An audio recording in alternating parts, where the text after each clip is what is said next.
Brad. Sure ko Brad katong tinguga Brad, magduudulor to Brad ba. Basig sila jiward na Brad. Murag na nagsuga-suga sa unahan. Busis ng mga kuano. Dapangon na to Brad.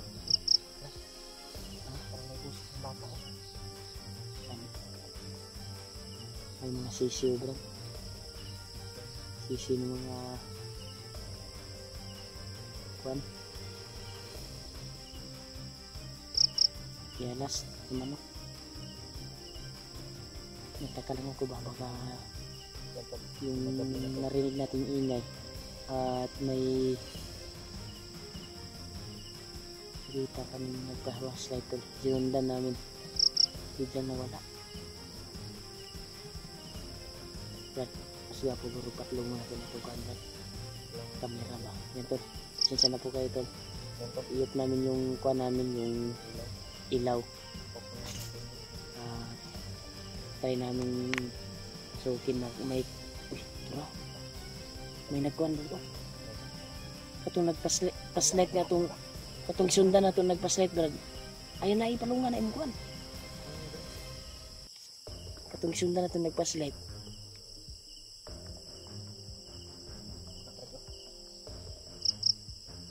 Naghaling siya.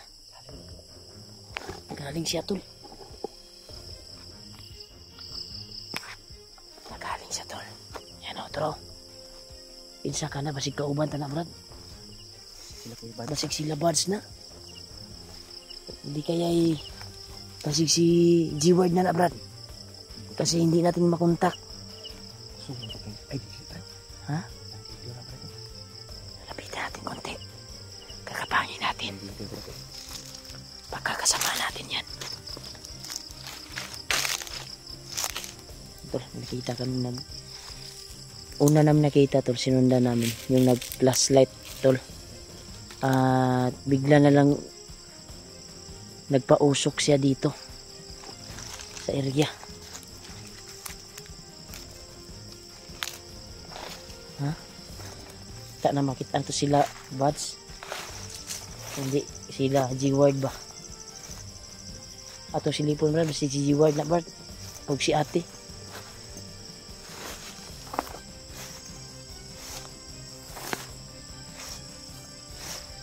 Ha? Ay na kayo Brad, halata Brad. Atong klarohon kung kinsa dyan kung sino yung nagkuhan dito tol, nag-uusok.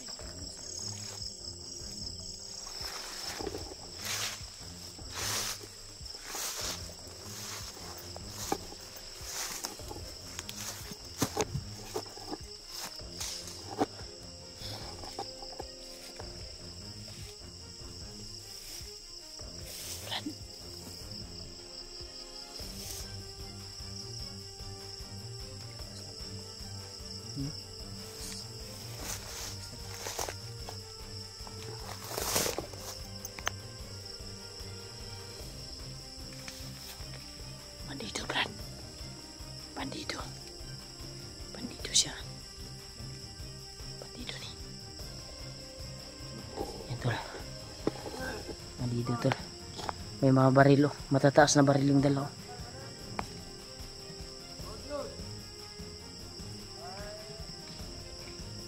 Parang marami sila.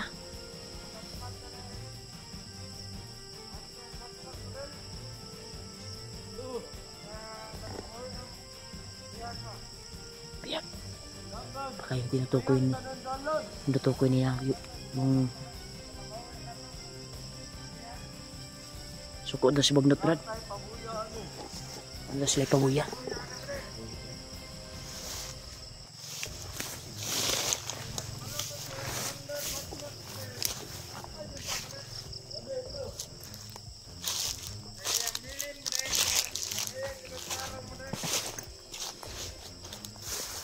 Bantay yung nagtarong sa mga kod. Dalan. Parang sa lima pre. Oh, sa mga saksok pre. Sa mga anyanan. Magkotay Bantayan tanan lagusan. informasyon tol. Nangan sa dalan pre. Oh. Ay, Akala naman si... Baka si Lord. Oh. Isip patay pabuyan eh.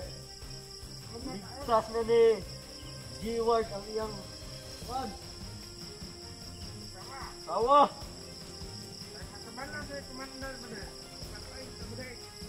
Taon kita. Akala ko si G-Ward at si ate nandito. Bandido pala yung nandito to. Isa pa rin.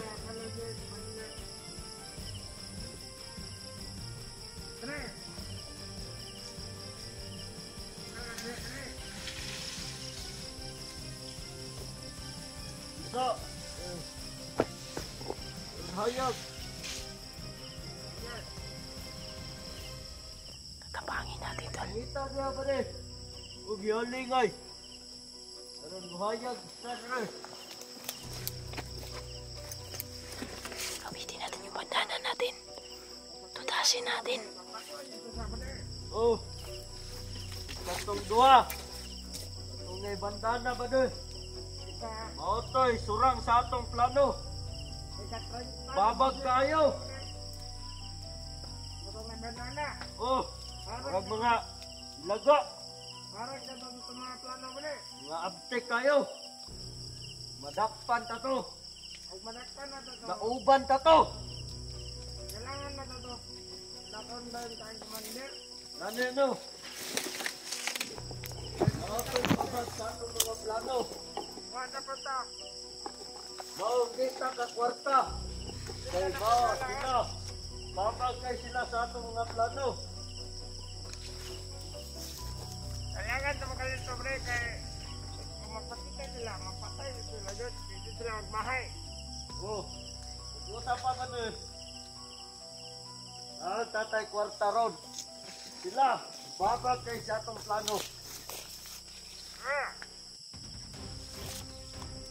Ngailain, babag dire. Sila ragyot. Kaya mga buwang wala. Yan tol, pinagabang ko kay Julio yung isa tol. Mga ayo. Parisyo kayo dire sa atong bukid. Kaya magpabubuhan sila, mga ito sila dito sa atong ka. Patay sila to doon. Patay yun. Magmahay ba din? Dapat dyan siya.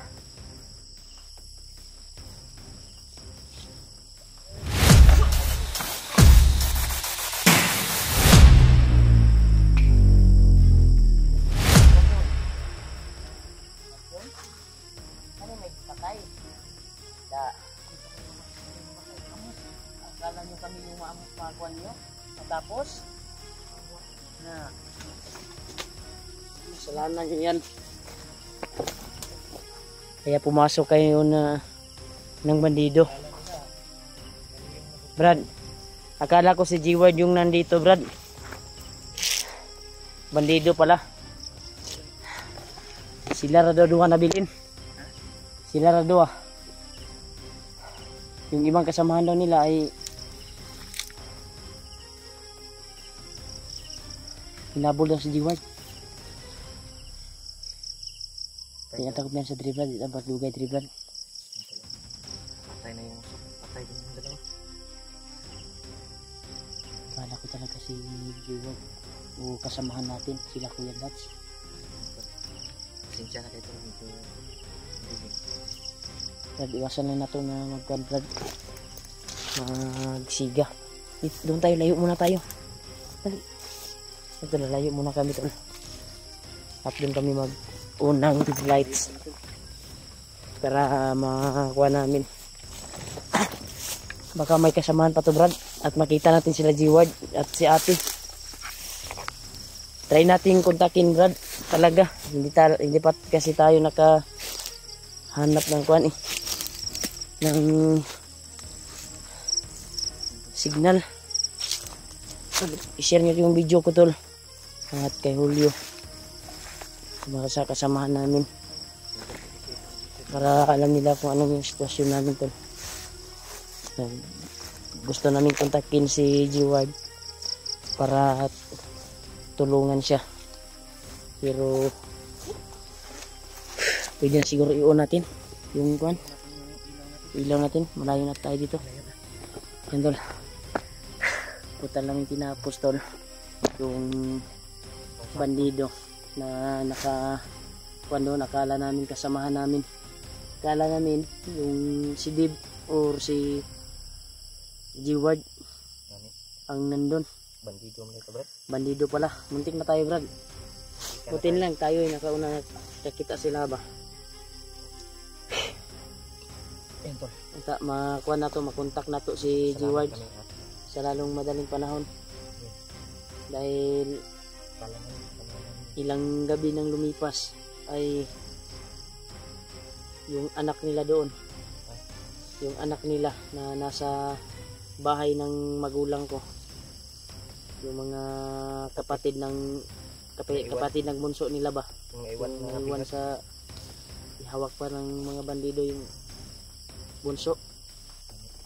Pero mas maganda na ibaba natin yung ate ko. Sana makita natin. Sana makontak natin. Sana hindi pa sisilak yung araw, Brad. Sisiga yung araw ba. Ay makontak na natin si G-Ward. Yan, tol. Ulitin natin kontakin, Brad, para mapasok talaga sa kuan niya.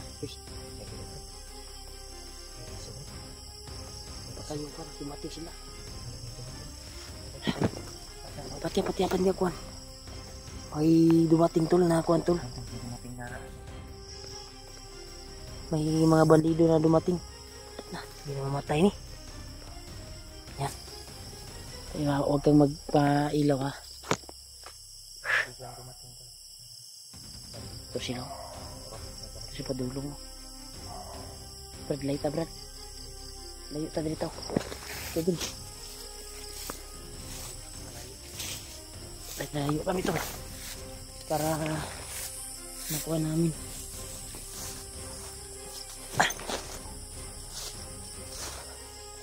Okay, Brad. Ito sila. Siga sila. Siga sila.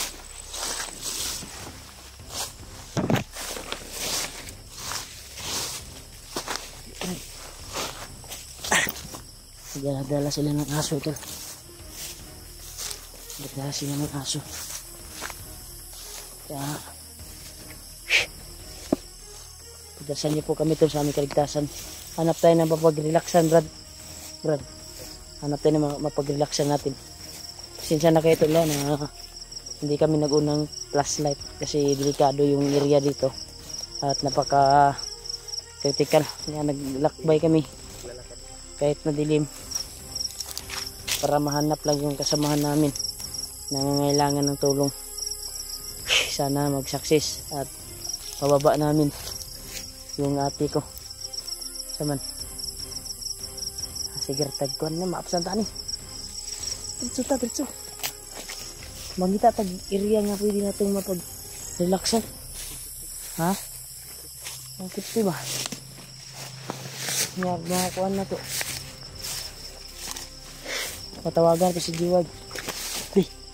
Lang daan talaga to. Sorry talaga. Wala kami nag-unang flashlight. Grabe yung kuhan dito to. Napaka dilim talaga. At napaka kuhan yung area. Dito tayo. Hindi tayo matagal diyan. Dito tayo.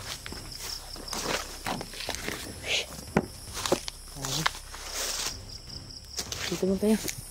Taas mo tayo dito. Hindi na siguro yun makasunod. Ha? Hindi na yun makasunod siguro. Ano sa tingin mo? Doon sila sa kabila dumaan eh. Nagal, pasensya na po kayo ito na walang flashlight talaga. Kaya sinadya talaga namin na hindi mag flashlight kasi may biglang dumating. Baka mga kasamahan yun, Brad, na nagkuhan ba, nagsurvey ba at bumalik sa kuhan. Nalirto ba sila, Brad, no? Kanino?